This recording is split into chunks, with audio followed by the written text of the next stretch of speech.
Ah, yes indeed, yes indeed.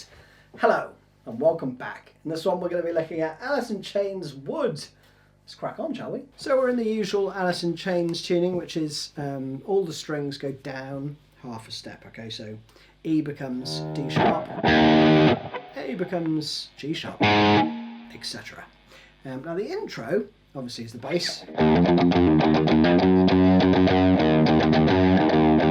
which the guitar does play later on, but more on that in a bit. Over that bass riff there's a little lick at the beginning which goes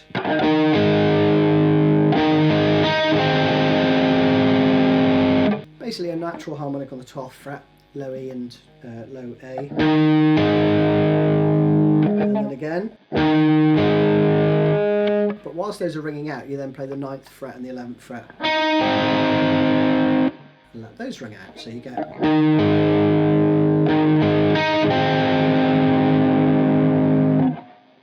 nice enough. And over the top of that there's another little lead riff which goes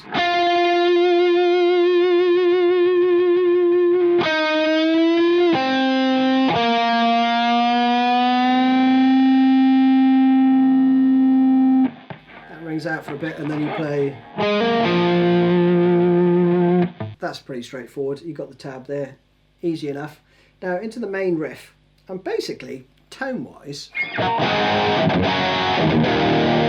it's quite a distorted tone, but what I'm doing for this bit is just rolling back the volume. So if you turn it right the way down and then bring it up a bit,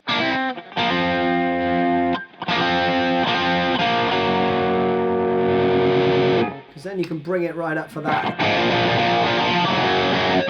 bit, right? So that's what I'm doing tone wise, just turning the volume right the way down, then bringing it up until it sounds like that. And onto that riff, all you're doing there is a double stop on the 4th fret on the G and D. You're hammering straight on to the 6th fret on the G. Okay? Do that twice, and then you play the double stop again, and then add your 2nd finger to the 5th fret. That's the 5th fret on the D there, yeah?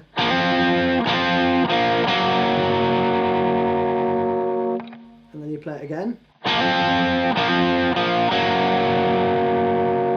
with this fill, which is basically 5-4-5 in terms of shape from the D string, but you're going to slide from the 4th fret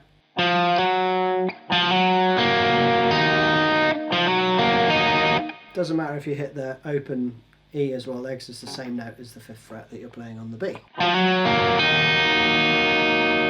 Okay?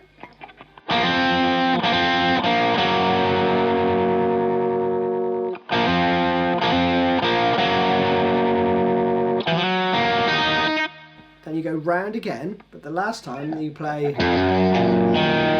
which is an octave below that. And that is 2nd fret to the 3rd fret, 2nd on the A and D.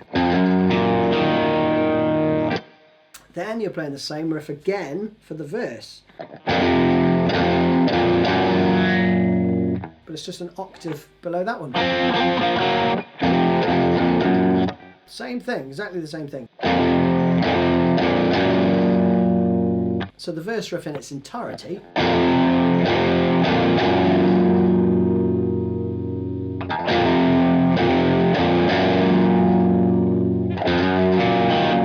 and then round again. So that is it, that's all you play. Oh, I think the time just before the chorus it plays, and you get that volume swell effect. Then you go into this.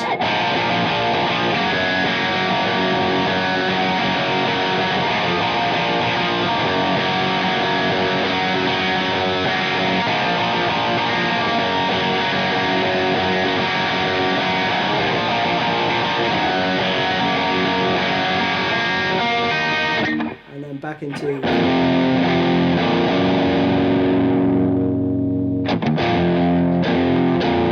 Alright, so pretty straightforward. You're going from a B chord to a G chord with an open A. but you actually fret your... I'm using my little finger on the 4th fret on the D there, but you also play the hammer on from the open A, right? So that is...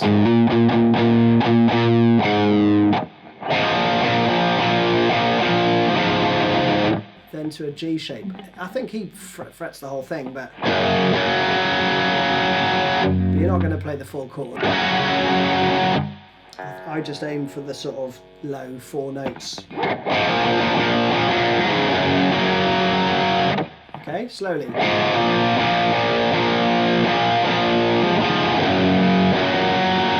And then the rhythm for the G part is...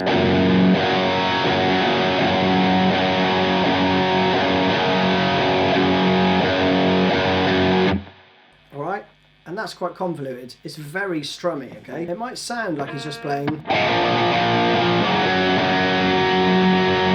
but there's loads of strumming going on.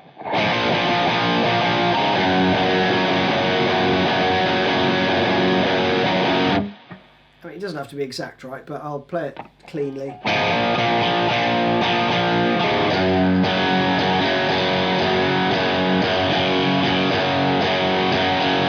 So it's...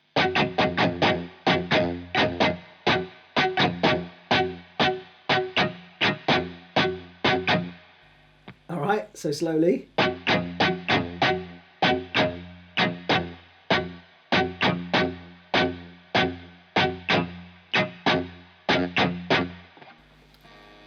I mean, just...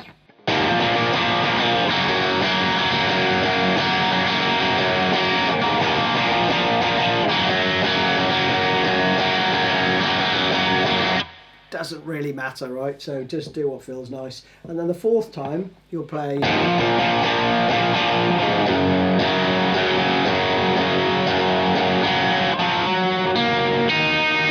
Okay, and then you go back into that. And there's a really cool little solo, and behind the solo though, you're going to play this.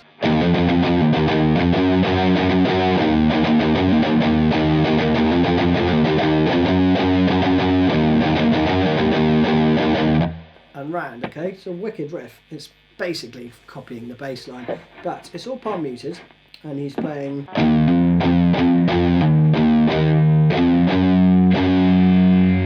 That's the first section.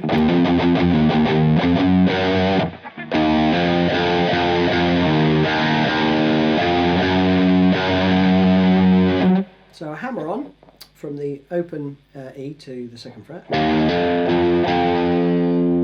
And then 2 more, then a pull off. So that's...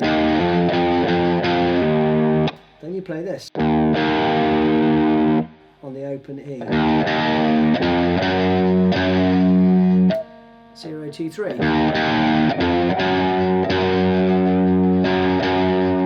Then you're into the next bar, and that is 3, 0, 3, 0, 0, 0, 0. Then a pull off, 3rd to 0. Alright, so slowly.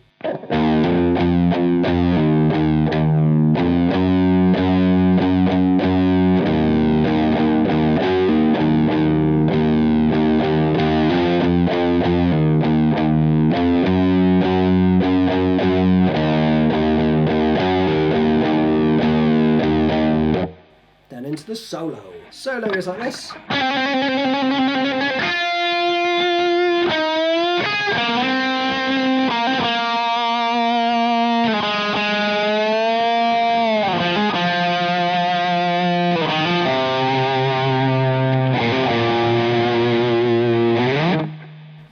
Played that with the right timing, but either way, you're going to start with a trill, which starts on the 7th fret and then pulls off and hammers on. So it's... You do that for 3 beats, as quick as you can. And then play the 7th fret on the B. Bend on the 9th fret.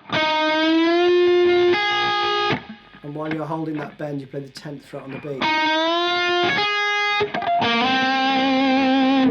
you slide from the 9th fret to the 11th on the D. And then hammer on from the 9th to the 11th and then the 9th fret again. So that again slowly. 1, 2, 3, 4.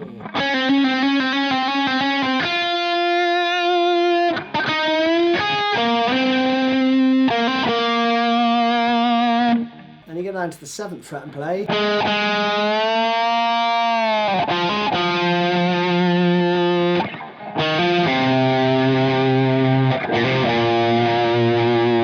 Just a series of hammer-ons basically. So that bit, that's the 7th fret twice and then bent up a full step. Hammer on from the 4th to the 7th. This is all on the D string now. 2nd fret to the 4th. 4th fret on the A.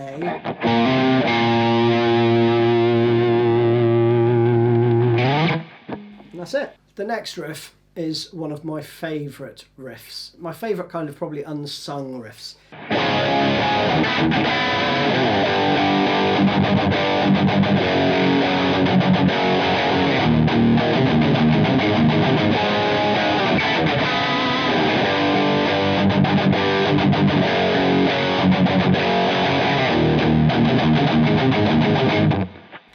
Just awesome, so good, man.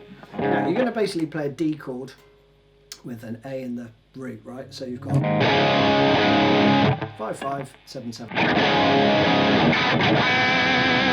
and that sounds so good because he overdubs a guitar playing up an octave above, right? So that's at the 17th fret there. But on one guitar you'll play. So you've got 5th fret on the A, D string is muted, you've got the 5th fret on the G and the 6th fret on the B. Then you go metal with a. So that is 1, 2, 3 and 4 chugs. And then another 1 and then 4 chugs. Same thing, down 1 fret. Then this bit is a bit tricky. You play. So that slowly.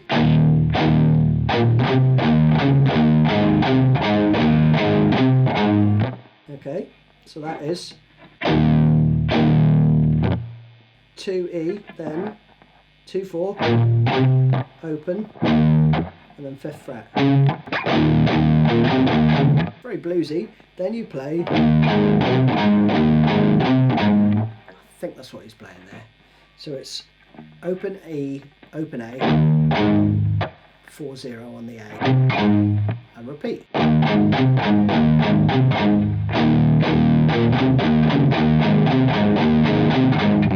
Alright, so that rounds slowly.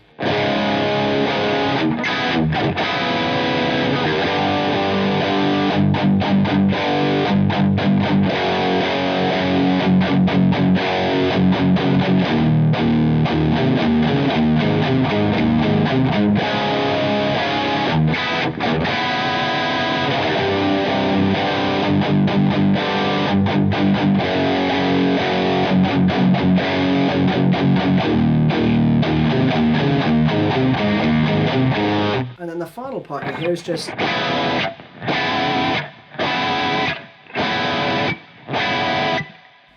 with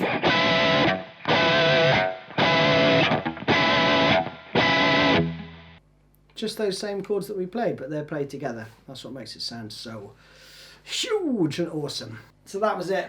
Another belter. See you soon. Cheers. Bye bye.